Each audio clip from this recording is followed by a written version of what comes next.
सीबीआयने objection नाही घेतलं, ईडीने objection नाही घेतलं, कारण ईडी आणि सीबीआय यांच्याकडे ऑब्जेक्शन घेण्यालायक काहीच नाही. तरीही गेली 6 महिने तब्बल एका खासदाराला लॉकअप मध्ये ठेवलं जातं. याची नोंद पहिल्यांदा ऐतिहासिक पद्धतीने सर्वोच्च न्यायालयाने घेतलेली आहे.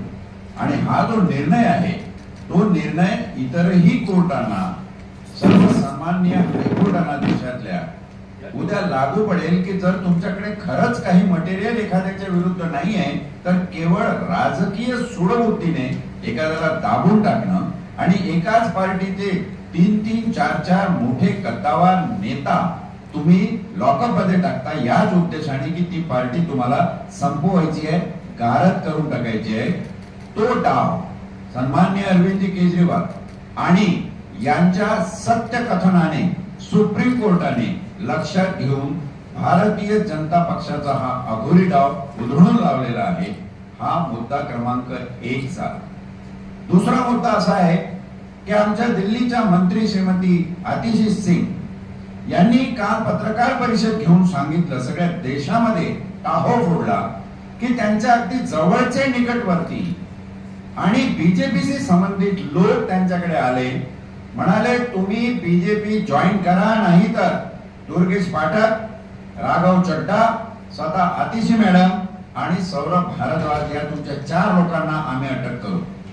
सन्माननीय सुप्रीम कोर्टाला जी न्याय देवता आहे, संविधान संकट मोचन असं मी त्यांना आज म्हणेल, त्यांनी या गोष्टीची नोंद घ्यावी. आतिशी मॅडमनी हे पब्लिक स्टेटमेंट केलेलं आहे आणि जर गरज पडली तर आतिशी मॅडम कोर्टामध्ये हजर राहून टेस्टिमोनी स्वतःची सादर करू शकतात, जारी करू शकतात. ही सुप्रीम कोर्टाने विचारात घ्यावी आणि काय चाललेलं आहे या देशामध्ये राजकीय सूडबुद्धीने त्याची नोंद सुप्रीम कोर्टाने घ्यावी. मला आशा आहे जर या 4 लोकांना ज्या पद्धतीने आतिशी मॅडमनी कथन केलेलं आहे जर अटक झाली तर त्यांना सोडून जामिनावर मुक्त करण्यासाठी त्यांची पत्रकार परिषदेत आणि त्यांचं स्टेटमेंट पब्लिकली केलेलं हे कामी आल्याशिवाय राहणार नाही. तिसरा महत्वाचा मुद्दा आहे व्हीव्हीपॅटचा निर्णय 1-2 दिवसात सुप्रीम कोर्ट घेणार आहे. 100% व्हीव्हीपॅट मोजणी का करू नये अशी जी विचारणा इलेक्शन कमिशनला करण्यात आलेली आहे त्या संबंधाने जर सुप्रीम कोर्टाने हा निर्णय घेतला तर या देशात खरोखर संविधानिक लोकशाही प्रस्थापित झाली असं म्हणता येईल. व्हीव्हीपॅटचे स्लिप 100% तुम्ही मोजावे. 10 ते 15% जे बॅरियर आहे ते काढून तुम्ही 100% जर मोजले तर ऍज गुड ऍज हे बॅलेट पेपरवर झालेलं मतदान असेल आणि त्या पद्धतीने हे व्हायला पाहिजे. सर्वात महत्वाचा शेवटचा मुद्दा जो अतिशय कळीचा मुद्दा आहे, जिथून सुप्रीम कोर्टाने सन्माननीय सुप्रीम कोर्टाने या देशातल्या एकंदर राजकीय परिस्थितीला एका वेगळ्या वळणावर आणून जबाबदेही ठरवलेला आहे, तो मुद्दा आहे इलेक्शन बॉन्डचा. काही पिटिशन सुप्रीम कोर्टासमोर आहेत. आमच्याही विनंती अर्ज सगळे सुप्रीम कोर्टासमोर आहे. सुप्रीम कोर्टाने कृपा करून आमची एक कळकळीची विनंती आहे, या इलेक्टोरल बॉन्ड घोटाळा प्रकरणात न्यायालयीन ज्युडिशियल एसआईटी की स्थापना करावी. की बाद डेट बढ़ती गई है और जो अपील की तारीख थी उस तारीख पर ही ये फैसला आया है.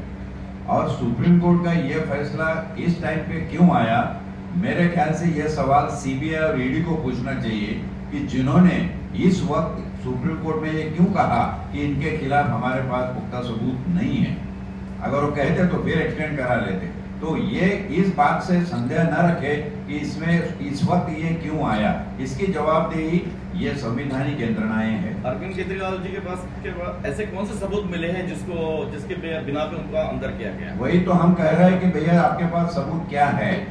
अरविंद केजरीवाल जी 9 समन्सों के बावजूद जब गए नहीं और कोर्ट में गुहार लगाई कि ये जो समन्स मुझे भेज रहे हैं मेरी जबानी इनको चाहिए, क्वेश्चनरी भेज रहे हैं, तो मुझे कोई सबूत, कोई कागज तो ये दे ताकि मैं इनके सवालों का जवाब सही ढंग से लीगली कानूनी तौर पे दे सकूं. वो दे नहीं रहे और इसलिए मामला कोर्ट में गया और उसके बावजूद इन्होंने देखकर बराबर उनको अरेस्ट कर लिया तो ठीक है, अरेस्ट कर लिया, अभी कोर्ट में दे दो सबूत। जो कस्टडी ईडी ने मांगी थी वो कस्टडी में अगर कुछ सबूत निकल आते और अगर ईडी कोर्ट में वो सबूत दे देती तो कोर्ट ये फैसले को जुडिशियल कस्टडी में तब्दील ना करती। अजय सिंह जी अगले मुख्यमंत्री हो सकते हैं, समय का इंतजार है, आपकी शुभकामनाएं चाहिए।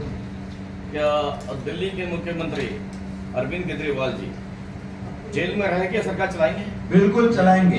आज तक के कोई भी कानून का पुख्ता या कोई भी कानून का नुक्सा ऐसा नहीं है संविधान के तहत, और जो भी कानून पीपल्स रिप्रेजेंटेटिव एक्ट 1955 और उसके बाद में जो अमेंडमेंट्स आई है उसमें कि आप अरविंद केजरीवाल जी को जेल से सरकार चलाने से रोक सके, वो चला सकते हैं। अभी कोशिश अगर इन लोगों ने ये की कि अगर लेफ्टिनेंट गवर्नर का आसरा लेकर अगर कुछ करते हैं तो वही बुमरैंग जो 2014 के अंदर 2012 के अंदर आया था वो आ सकता है। आम आदमी पार्टी के नेताओं को धमकाने का और पार्टी में बीजेपी में सम्मिलित होने का जो उन्होंने धमकाया है, उसके बारे में आचार संहिता का उल्लंघन नहीं हुआ है क्या? 100% हुआ है। अब ये बात हमारे दिल्ली की मंत्री सुश्री आतिशी सिंह जी ने जब जाहिर की, पब्लिक के अंदर आकर प्रेस कॉन्फ्रेंस में स्टेटमेंट दिया, मैं गुहार लगाना चाहता हूँ, इल्तजा करता हूँ, विनती करता हूँ, इलेक्शन कमीशन को जो स्वायत्त बॉडी है इस देश की, आप उसको सुने और वो कौन लोग हैं, वो क्या लालच देना चाहते हैं, और जब आचार संहिता के चलते अगर ये हिम्मत होती है तो मैं उम्मीद करता हूँ इस देश के इलेक्शन कमीशन उसके ऊपर जरूर एक्शन ले। आप इस बारे में शिकायत भी दर्ज करेंगे क्या इलेक्शन कमीशन को? हम जरूर शिकायत दर्ज करेंगे। ये चुनाव के अंदर सच्चाई ये हमारा सबसे बड़ा अभियान है। हमारे जो काम है, हमारे काम ही हमारे प्रचार का सबूत है और उसी सबूतों पे हम चलेंगे। और ये जो शक्तियां हमें करप्ट है ये कहने की कोशिश कर रही है, जैसे एडवोकेट गडकरी जी ने बताया कि पूरी लीकर स्कैम जो इन्होंने एक्साइज और लीकर की स्कैम लगाई हुई है सम्माननीय अरविंद जी के खिलाफ, उसका जो सिरा है वो कहां जाकर पहुंचता है? वो पहुंचता है उस आदमी के पास जिसको इस देश के बड़े नेता और बीजेपी के अध्यक्ष नड्डा साहब ने कहा था कि ये जो किंग पिन है वो आदमी आपको कितने इलेक्टोरल बॉन्ड दिए हैं। अगर लीकर का किंग पिन आपको इलेक्टोरल बॉन्ड देता है, आप पहले ईडी की केस करते हो, बाद में उससे इलेक्टोरल बॉन्ड खींचते हो, तो ये तो सीधा सीधा एक्सटॉर्शन का मामला है। लीकर स्कैम नहीं है, लीकर स्कैम ये सबसे बड़ा बीजेपी ने किया हुआ स्कैम है। इसीलिए हमने ये गुहार लगाई और इंतजार सम्माननीय सुप्रीम कोर्ट से हम कह रहे हैं, हमारी पिटीशन भी है, अर्ज गए हुए कई वकीलों ने, 600 से ऊपर वकीलों ने सुप्रीम कोर्ट के चीफ जस्टिस को लिखा है कि आप इसमें जुडिशियल एसआईटी गठित करें और सच का सच, दूध का दूध, पानी का पानी जनता के सामने आए, जो कि जनता का हक है। हम जनता के लिए लड़ रहे हैं, यही हमारे प्रचार का मुद्दा है कि जनता को हमें जगाना है, उनको समझाना है कि ये संविधान अगर तुम्हारा है, और डॉक्टर बाबा साहब आम्बेडकर ने जिसने संविधान की शुरुआत we the people of India से की, हम भारत के लोग, तो भारत के लोगों को अब ये सोचना है।